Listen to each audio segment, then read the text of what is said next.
would now like to introduce the moderator for today's panel, Dr. Glenn Pohland. Dr. Glenn Pohland began teaching at Loras College in Dubuque, Iowa in 2009. He conducts various ensembles and chamber groups and teaches courses in music education, orchestration, instrumental techniques, music in the movies, and instrumental conducting. Prior to his appointment at Loras, Dr. Pohland taught for 2 years at the University of Minnesota, and before that, he spent 24 years as the director of bands in Glencoe, Minnesota.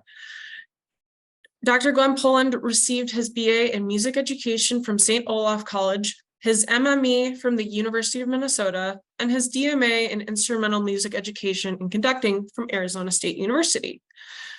Dr. Pohland is also the conductor of the newly formed Dubuque Youth Wind Youth Ensemble and New Horizons Band of Dubuque. Moving on to our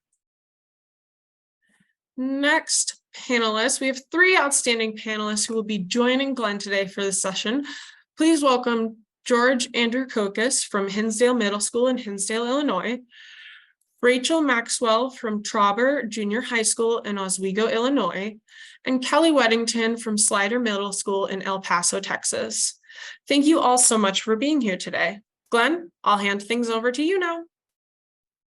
Thank you so much and welcome everybody. We're excited that we're able to have you with us to be going beyond the classroom and learning a little bit more about how some of your colleagues are using MakeMusic Cloud in a way that goes beyond just the assessment.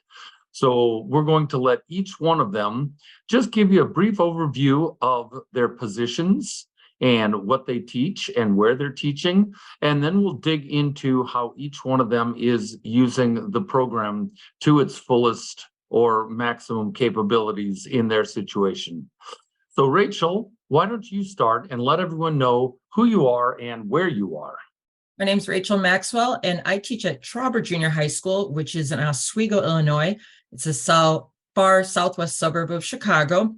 I teach 6th through 8th grade band, and we start our beginners going into 6th grade. And so this has a heavy influence on how we start our kids. We use it from square one with them, and I'll talk about that more in just a minute.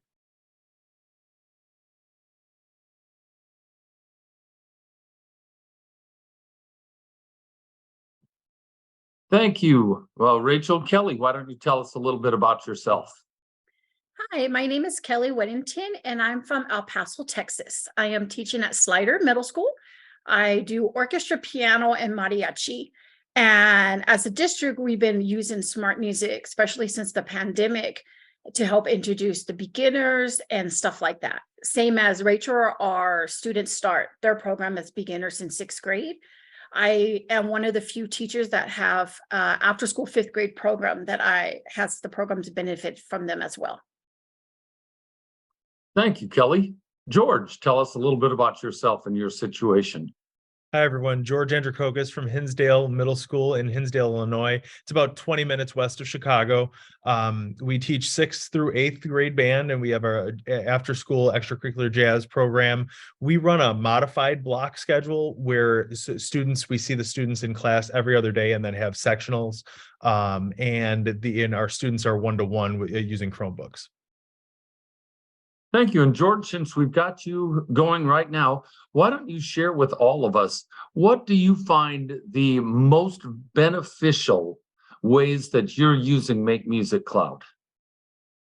Absolutely. So as I mentioned, it was relevant to say about our modified block schedule, because I think one of the things that we have found, my coworker and I, that because we see the students essentially for half of the amount of time in their full ensemble rehearsals, it's very important that we close the gap, the proverbial gap. So we focus a lot on, the assessments and things, but the thing that has been, I feel, the biggest and most helpful gap closer is looking at the practice analysis function of MakeMusic Cloud. So we have our students log 20 minutes each week of recorded practice that's with feedback from either the instructor, or myself, or my colleague, and or MakeMusic Cloud. So it's not about practicing, it's practicing with feedback, that recording process, 20 minutes a week. So students can play outside all they want. But all we require is 20 minutes a week of recorded practice. And then if students want, and that's in addition to weekly assignments and that sort of thing. And that's been just having that consistent piece each week for students to work on. And we don't even have to do anything. We just look at it and collect the data and then follow up with students as they practice. Now, students can log more than 20 minutes, but if you've gone through the process of practicing on MakeMusic Cloud, the 20 minutes of practice truly is about 45 to 60 minutes of practice time, especially if we're working on like smaller chunks of the music. It encourages students to practice slower, because at the end of the day, they have to turn in the they have to log that time. So they don't feel like it's punitive. And so that has been a huge game changer for us, specifically focusing on that practice analysis from a teacher standpoint, but then for the students, because they're working so consistently using the program, they're getting better at using the program, and they understand the ins and outs of it, and it just makes it a better, it's a better relationship, teacher to student, student to computer software. And we found a lot of success with that model of 20 minutes of recorded practice using the practice analysis. Thank you. And I just want to point out to those of you who are with us this afternoon that if you are unfamiliar with the data analysis that you get as part of the gradebook, if you could put that in the chat, because we'd certainly give you a screenshot or something so that you can more fully understand what George was talking about. But it's a feature that all of us have as educators with a gradebook, and it really does give us some valuable information. And Glenn, so Rachel, why don't you? Oh, okay. Sorry, Glenn, I do have some slides to share later so that we can show some of those screenshots to everybody. Fantastic.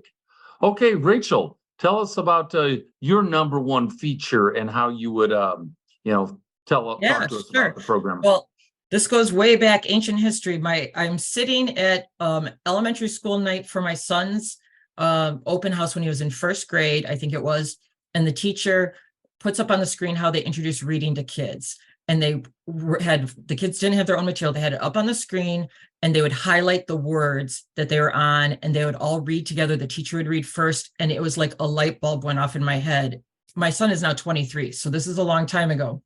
So that's when I started putting everything up on the board. Everything went on the screen, because the more I researched it, the more tie-in I saw between learning how to read and comprehension of music reading. And so I'll share my screen real quick.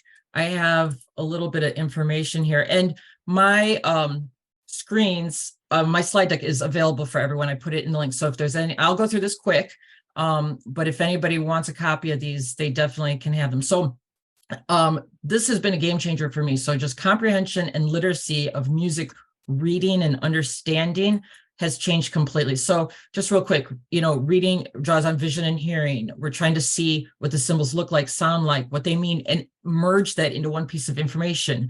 So as I was looking at this, I was like, sounds like learning how to read music. And so I was inventing a lot of resources for several years on my own that were trying to get everybody to do the same thing, have their eye in the same place. But MakeMusic Cloud does this. So I've been using it from the classic days. So what I was finding with my kids in band, when they're lost, it's not necessarily an understanding situation. It was, they were skipping over text, which is, their music lines. They're not moving their eyes smoothly. They're not, tracking their eye across the page. They would skip a note. They would jump a line. They would look up at me and then miss where they were in their music. Same things that are reading comprehension issues. So I thought, well, people have already researched reading comprehension for years and years. And so I really focus on, and it doesn't necessarily even have to be beginners. Older kids too have comprehension and literacy issues that sometimes we overlook, assuming they understand a rhythmic element or assuming they understand a phrasing element. So right away, I started using Smart Music as a whole class instructional tool, and we use it from almost like as soon as they're producing sounds, so we can go sound to sight and connect that right away.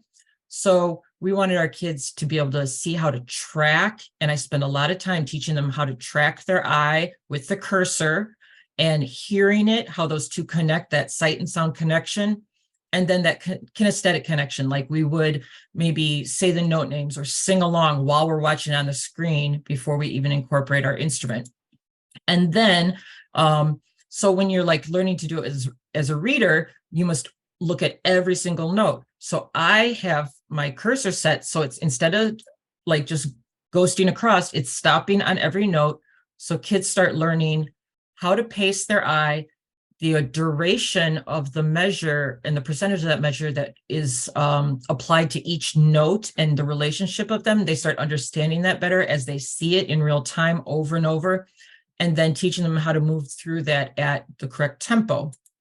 And one of the things I've really learned is they need to be familiar. So like maybe a lot of that sound before sight concept of, you know, a song, all the little nursery rhyme songs that we start with that they would know, but not necessarily have memorized on their instrument already, is the way to start it, because that's how we start kids reading. And then tons of modeling. I model it like crazy. I get my pointing stick out. We follow so that everybody really is in the right place at the right time in the music. And then the other thing I emphasize is exceptional small chunks and moving exceptionally slowly, much slower than most people are comfortable with. And we do not speed up our tempo. In fact, our beginners do almost everything their first year between the tempos of 60 and 80, because that gives them enough time to process. And, you know, the built-in tools, we can change the tempo on anything, we can cut and loop anything. And so I think this has been, I mean, it just eliminated so much frustration and confusion for my kids and for me as to why they understand or don't understand the notation in front of them and how it applies to a sound. And so I'll stop sharing. Oh, you're muted. Sorry, Glenn. Glenn's muted.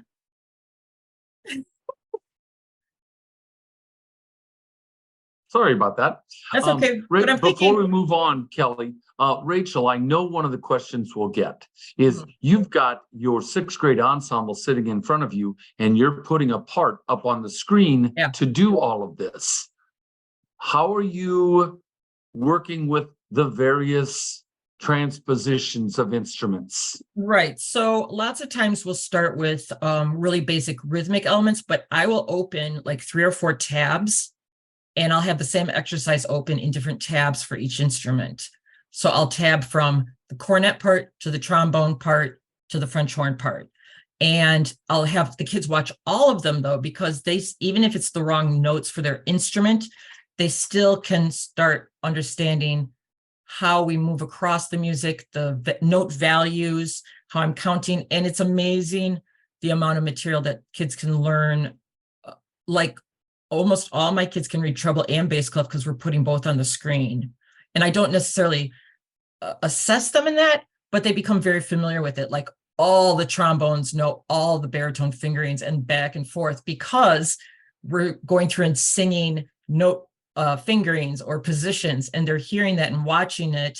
Or I'll say, this time through, now you have your workbook out because we've done it several times. Look at your own book while I have the cornets on the screen. Everybody else follow along in your workbook, and then we'll rotate who's on the screen perhaps. Fantastic. Yes, thank you for that, because I think that's one of the questions that many people have. So moving, Kelly, okay, tell us a little bit about your most successful uses of MakeMusic Cloud. For one, I like to use it to help fill in the gap with the multi-level. I'm the only teacher on my campus and I have a really bad scheduling clerk, and sure just dump kids in the classes just to fit into the other core classes. So I can assign assignments based upon the level they're at. Or we can do concepts we're learning, and if a kid's learning it slower, I can assign them different from the others. So that way they can practice more on the skills that they need to build. So I can personalize it per student. And that's helped kids with their success rate so they don't feel so overwhelmed in the class as well. Another feature I like to use, because I do the full symphony. I am right now currently the only middle school doing the full symphony in El Paso. And we'll put the music out. If it's not already in there, we'll use the compose factor and put it out. So that way the band and orchestra, we practice with smart music. So they're already hearing what the other parts sound like. And I'll give them assignments like violins. I want you to listen to these measures, and they have to comment what part, who's playing their part. Are you with the flutes? Are you with the oboes? Who has your part with it? So they're aware of who they're listening to. You know, I can isolate and put only the flutes up so they can start working on blending as best as they can with it. So when we come together for our full rehearsals, they're already familiar with each other's parts. So it kind of helps them in the sense of, it makes the rehearsals go by faster because they're more prepared. They already know what to expect when we bring the two groups together. Fantastic. Fantastic. All right. George, let's go back to you. And in particular, I'm thinking about the library. You know, we've got just tens of thousands of things in the library, whether it's exercises or, you know, compositions. Where do people start? How would you encourage people to start with our library, looking for whatever they might need? I would say the go-to would be to start with either a method book, like the method book section, and or repertoire. See what repertoire is available, see what method books are available. And then I think it's really important to see how those things are formatted. Because you see like the method book, like for example, let's take essential elements, for example. If you have a French horn part, like how does that look on the screen to you? But then also it's important to look at it from the student side of things as well. Like what would that be like if I was a student searching for this? Because let's say, because eventually you want students to explore as well. So that's where I would start and check out the solos, but go slow and practice with it, just like the steps when you're building one of those IKEA tables or chairs or desks. One step at a time. You can have the picture in front of you, but go one step at a time and really learn that one item or that one area, and just kind of see how things are sorted and organized, and then build from there. And anytime you run into questions or you have something, that's when it would be great to reach out to people and see kind of what they think. But I would say definitely method books and repertoire is where I would start. Okay, thank you. Rachel, where would you encourage people to go? I'm going to agree with George on this because we use it really heavily in our method books. And then for literature, it's interesting with our beginners, we select almost all their music in Smart Music so that when they are practicing on their own or they want to get together with their friends and play, like Kelly said, it fills in the missing parts so they have a lot more fun playing through music at lunchtime or however they want to do it. Plus, it just guides them so much more. And then 7th grade, I'd say we do about half and half of selecting literature that's loaded. And then the 8th grade, if something's particularly challenging, I'm really excited when I do find that it is in Smart Music, because then I can break it down and chunk it. So, and then I tend to go into the other resources, like the preloaded exercises and things as the need arises. So like say I need a chromatic scale in a certain key, then I'll go in, find that scale, apply, then assign it to everybody, and we'll work on it in class with it. And like one of our favorite things to do is to do the loop with the incremental tempo increase. We use that a lot, and we start really slow and we always have it increase by 4, so it's amazing what they can be tricked into playing if they don't realize that that's tricky. But again, I think if you find your own method book that you already use, they're all in there. I mean, it's vast, and then just start exploring, like George said, use it as if you're the kid, like go in with your instrument and play along. And I'm going to tell you right now, the mistake people make, I think, when they do assign things that kids work on independently, is they give too large of a chunk and it's set too fast. And that makes kids crazy because they'll get all the way to the end and then they make a mistake and they got to start all over. So we've learned to do very, very small chunks, eight measures at the most if we're breaking down our music. And we always put that dial significantly slower than even what it's going to be in rehearsal. And you're going to have a lot happier kids working through that with you because the frustration level will be reduced significantly.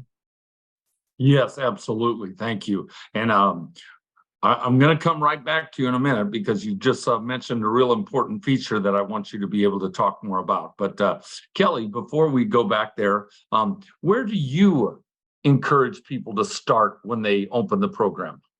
It's the same line. Find your method book, find a song. With my students, we do a scavenger hunt game with it, and I give them different tasks to do. Where it's like, okay, go in and you're going to find your method book and you're going to like it. You're going to share on our Schoology page. You're going to share your playlist. Now, today, I want you to go find a solo. Yeah, put Mario Brothers up. Find something that you like that maybe at the end of the year you want to play. I'll set parameters like, here's your music. This is where I'll show them like, this is where you go. And okay, you're going to look for easy string orchestra. I want you to go through and I want you to pick 3 songs that you think you would like us to play. And they do stuff like that and they share playlists with each other and just make it like a game, but don't be afraid to explore. Don't be afraid to have your kids explore. Sometimes for assignments, I don't assign them. I just tell them like, you know what? I want you to go find something and practice anything you want on Smart Music. Like George said earlier, the practice analysis, it tells you how much time they spend on assignments, how much time they're spending exploring. It gives you all that data, and which is great that you can turn into your administration because everything is data for them as well. So Absolutely. my admin loves that. Absolutely. I can turn that in. I put it in with my state evaluation, teacher evaluation. I can include screenshots of the data to back up like what we're doing. But, and I find they tend to actually practice more because they start finding stuff and they're like, oh, miss, this was so cool. And then I've seen their practice time from 10 minutes. Some kids increase to 45 minutes, an hour a day, because I'm not limited them. I might say you need to spend 10 minutes on this, but then they end up practicing. But in the end, they're getting better and, it's growing the program. Fantastic. Don't be afraid to explore, make mistakes. Yes, thank you. So there were 2 really important things that our presenters just were talking about. Going back again to that data analysis. So George, as I continue talking just a little bit, if you could get that ready to show us. And Rachel, when you were talking about the practice loop and going incrementally 5 clicks faster, I have found in working with my colleagues that that's a feature not a whole lot of educators know about.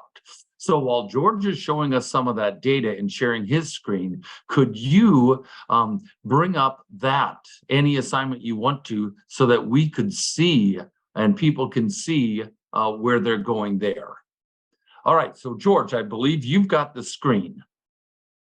Yes. Okay. So let me move these out of the way. Okay. So George, real quick, let's do George's and then I'll pull up my Smart account while he does his. Is that okay? Absolutely. Okay. Awesome. Okay, guys. So the practice analysis feature is very easy to access. So let me I'll just do it live for you guys, so you could see. Now, I'm one of those people that like to cleanse at the end of the school year. So I actually deleted all or archived all my classes. But just so you could see where access is under class analytics. Okay. Now the difference is on the teacher side of things, it's class analytics. On the student side of things, it's practice analysis. So just make sure, just get that get that squared away. You can see how right now there's I have one class, one rehearsal, and then the students' names. And what's really powerful is the custom dates. And I'll show you this here in a second. So what we're looking at on this screen this is just a screenshot from the beginning of last year. This is when my colleague and I, Megan, who's going to be presenting in a session later, what we were like, okay, is this working? Is this going to work? So we started in August, at the end of August, when we started school, and we went through, and I just wanted to see kind of what the breakdown was. So I started, it took about, because we see the students every other day, it took about 2 weeks to really get them rolling with using MakeMusic Cloud. But this was about a week's worth of time per performer with that 20 minutes of practice. So you could see how, let's say this was Monday, Tuesday, Wednesday, Thursday, Friday, Saturday, Sunday, Monday. I can't remember the exact dates or the days of the week, but you can see trends within your students as a group. You could see trends for performers, but then also per class, which is really powerful to see. And you could see that the purple was assignments, and then the blue was explore. Now, explore also, this is a little bit this is a little bit inaccurate in the sense that this is when students were still learning the program, so they were still like looking up assignments that were already assigned, if that makes sense. So they weren't really doing the full exploring. But as the school year went on, this especially going into the spring, this purple started to turn more blue because students were getting in the habit. They knew the process, and now they were just starting to like explore and playing those different solos and things on their own because they knew that they had to get that 20 minutes.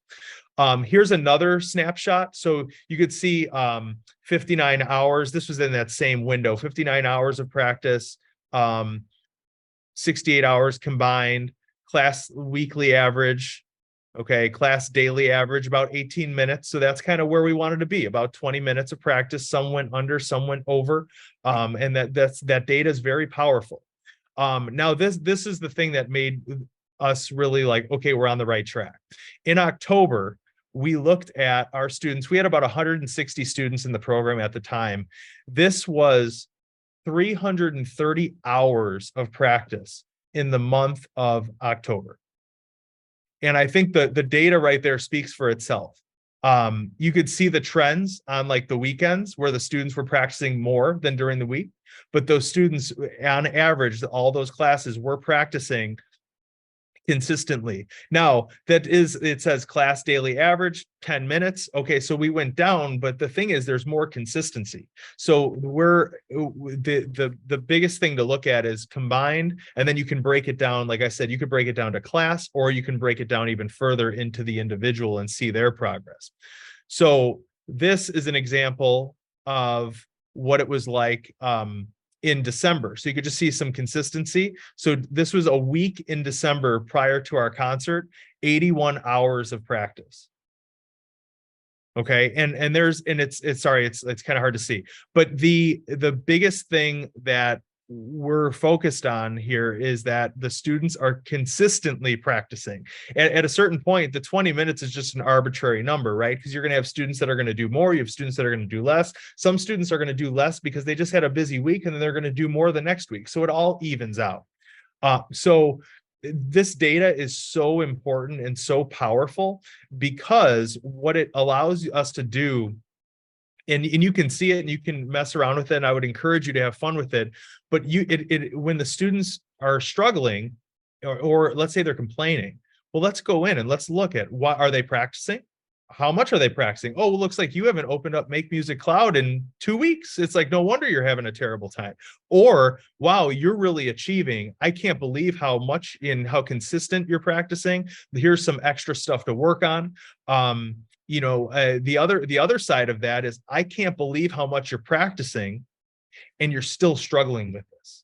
And I think that's really important. You're practicing, you're hitting the benchmarks, you're going above, student X, but you're still struggling. So let's talk about how to practice, how to use the tools. Now I can go in as a teacher and I can give them exactly what they need to be successful. So I think that's the best thing is like the practice analysis, that it's not going to fix all of your problems. However, it's going to give you the data to look at your students objectively and be like, this is what they need. This is what my students need on a class level, but then also on an individual level. Hey, George, quick question. Someone in the audience is wondering, along the lines of what you're talking about, how many days a week does your whole ensemble meet? So some weeks it's 3, some weeks it's 2.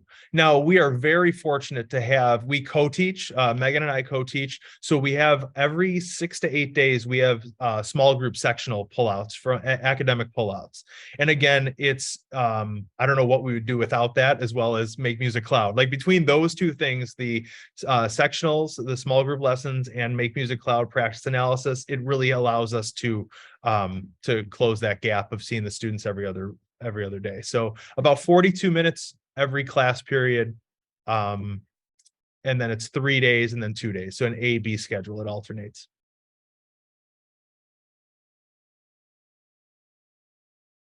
Sorry, Glenn, you're muted.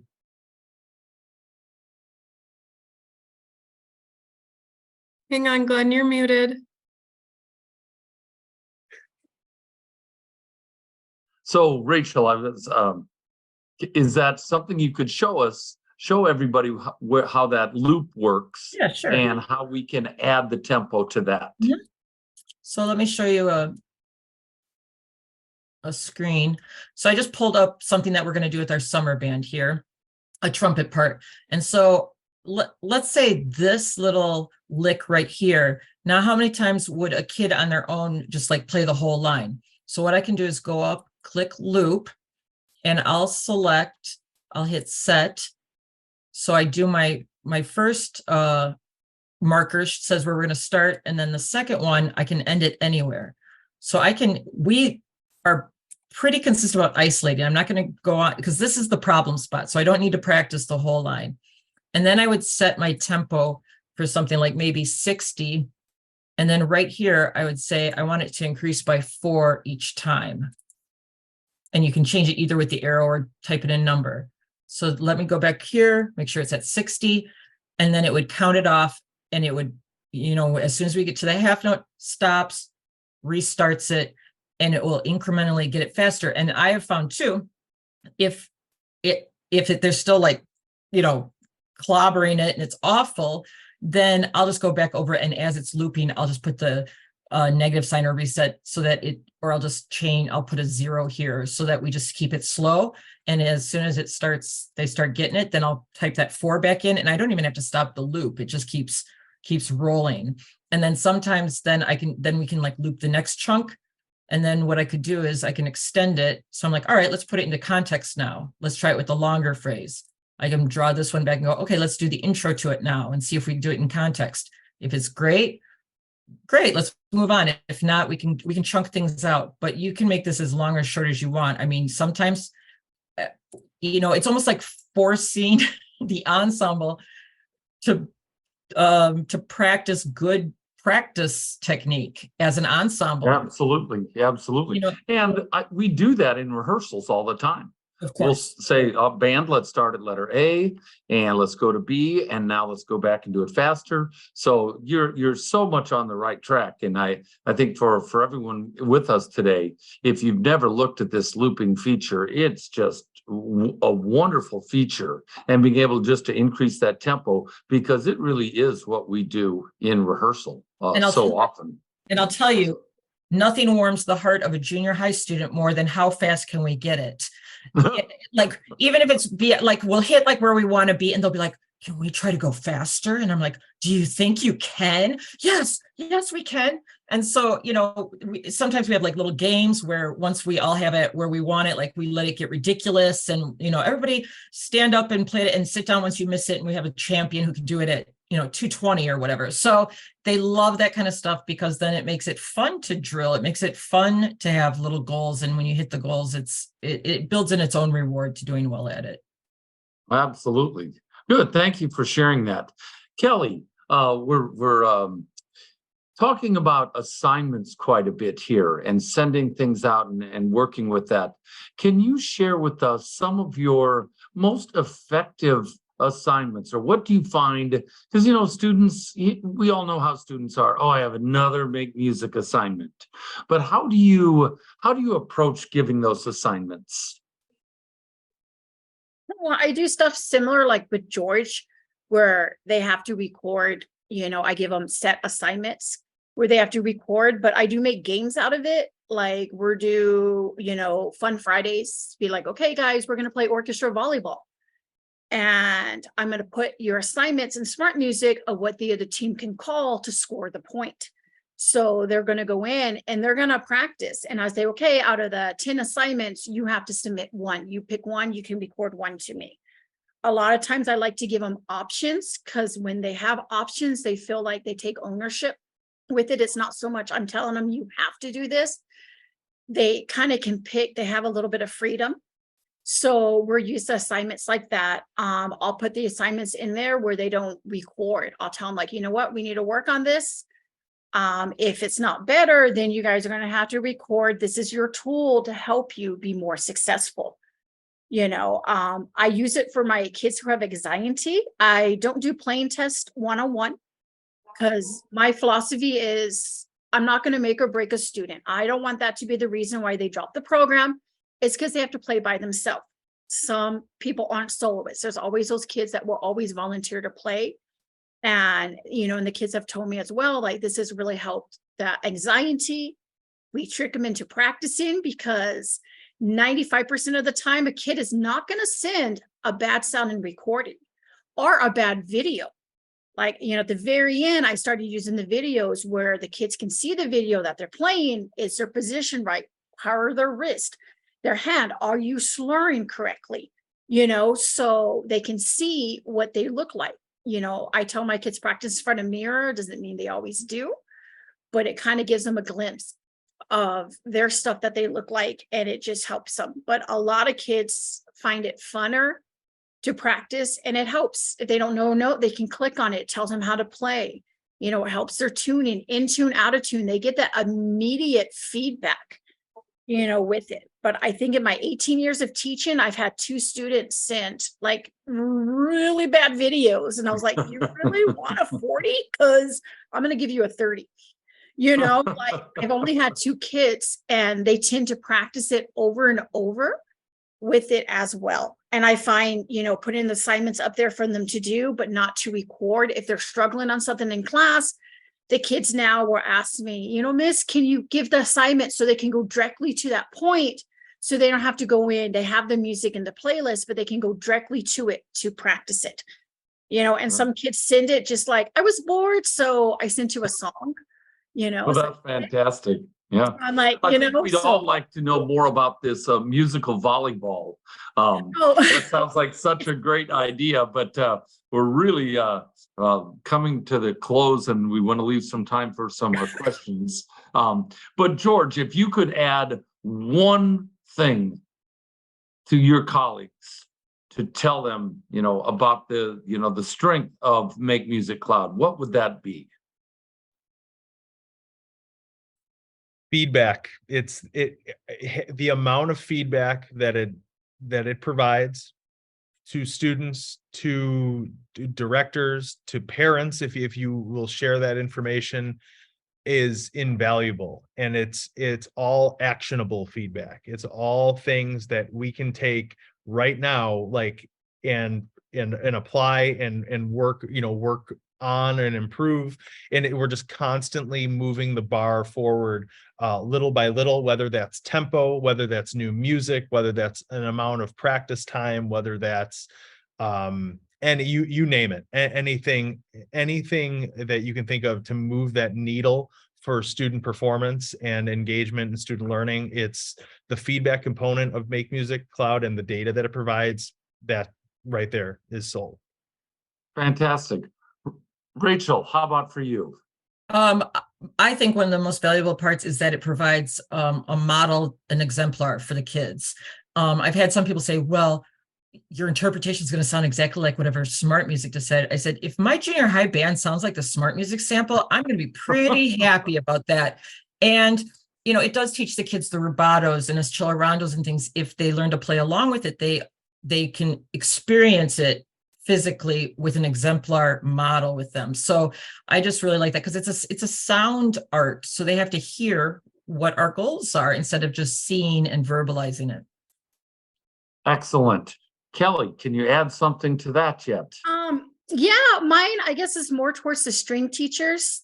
I know less string teachers use the program, and it's just, don't be afraid to use tools that are going to help your program. I think a lot of people are afraid it's trying to replace the actual teacher, but it's a tool that's going to enhance all your rehearsals, your kids' practice sessions. Like it's everything. Just, like Rachel said, if my kids sound like smart music, I'm excited. They're young musicians. They need a guide of how it's supposed to sound. We can't expect them just to know, how does it sound? How is it in tune? They need a guide to go by. That's how they learn when they get up to the upper high school, the college, the professional, and even professionals use it. My colleague, she uses it all the time to practice for the Wind Symphony. Professionals, I've used it too. Professionally, like everyone, it's just a resource that everyone really should grab onto. Like it will make your life easier. And it will help the students. Ultimately, it's a good feature for the students. Fantastic. All right, we're going to turn it over back to our Felicia, or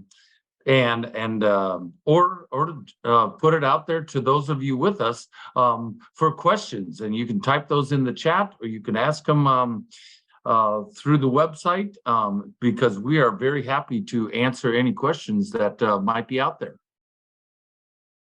I saw the one question on how to add the video feature. And I'll just jump in real quick. When you make your assignment and you're going through the different protocols of the assignment, you can just select video as an option. When you create assignment, it's just a toggle bar. It's very easy to do. And I'll just add on top of that, when you do, you want to make sure you give the students instructions on what you want to see on the video. Like I always tell them, I have to see your left hand. I need to see your bow hand, because they may put a video on and they're going to turn their camera where you can't see all of them. So I tell them, if I don't see your face, I would like to see your face, but I give them instructions on how to put the camera. And I do show them that in class, like this is how you set up the camera. This is how, so that way they know what the expectation is. But in every assignment, I have something I copy and paste to include in there, like what the expectation is. Sure. And one of the things that I'm glad you brought up the video assignment, because that is pretty brand new for all of us. How do you, or maybe I can just ask, when you are building your rubric in your assignments, have you started to include things like posture and hand position as part of that rubric, so that really spells out for kids what we're looking for in those videos? So maybe go ahead, anyone who's ready to kind of talk about that. For percussion, sticking was huge. As soon as the video came up, it was one of those things that it was shocking how many right-handed eighth notes we would see, as like runs and stuff. So that was a game changer. And it's still like you had mentioned, Glenn, it's super new. But it was one of those things that it was like, whoa, you are doing this totally wrong. So it just being explicit, like Kelly said, in the instructions on what you're looking for is really important. Absolutely. Thank you. Rachel, Kelly, anything to add to that with video assignments? Just the same thing. You just let them know the expectations, what you're looking for, but it does help when you hear notes out of tune and the wrist is bent, but then oh, okay, well, if you straighten your wrist, that's going to send your hands on it. So you can key point faster on how to help fix the kid, and they can watch the video and they can see for themselves as well. Excellent. Excellent. All right. Well, and I know that one of the things we did not get to at all today, so I'm going to have to encourage all of our viewers and listeners to check it out, is if you have not yet checked out the sight reading builder. I don't know. I see our panelists nodding their heads that this has been another newer development within the MakeMusic world, but one that certainly has caught on. And if you have not experimented any at all with that sight reading builder, it is a fantastic tool. And so I would encourage all of you to take a look at that. We've got the help section, of course, on our website, and other resources that you can type in what is sight reading builder and get some tutorials on that, because that's one of those newer features as well that as you discover it, you will be very happy you did. So with that, I know we've got like not much time. So parting comments from our panelists. Glenn, I'm just going to say real quick, we didn't get into like some of the nuts and bolts because it's so fast, but if anybody goes to the slide deck I loaded, I have more detail on how we use it with workbook, how we do sight reading as an ensemble. This is all like in rehearsal stuff, like with the full group, how we use it for full band music. And we use it, every single student in our program does a solo for our solo recital. And we set it all up through Smart Music and assign all our parts and our rehearse. And I have all that information in there as well. And that might spur some ideas for people to apply to their own programs. Oh, fantastic. George, I think I saw you raise your hand. Yeah, I'm going to share something really quick. Just share my screen. This is a game changer, life-saving, time saver hack, if you will. When you have your assignment, if I can, now I can't access it. No. Speaking of time saver, there it is. Let's get it. Sorry about that. There we go. Okay. So one thing is bookmarking these. So like once you open the assignment, having it here, Star Wars main theme, and then let's just say 6th grade band. So this way, when you're in class, open them up for all of your classes. And then when you're in class, you could just, go here, boom, 6th grade band, Star Wars. It'll open it up for you very quickly.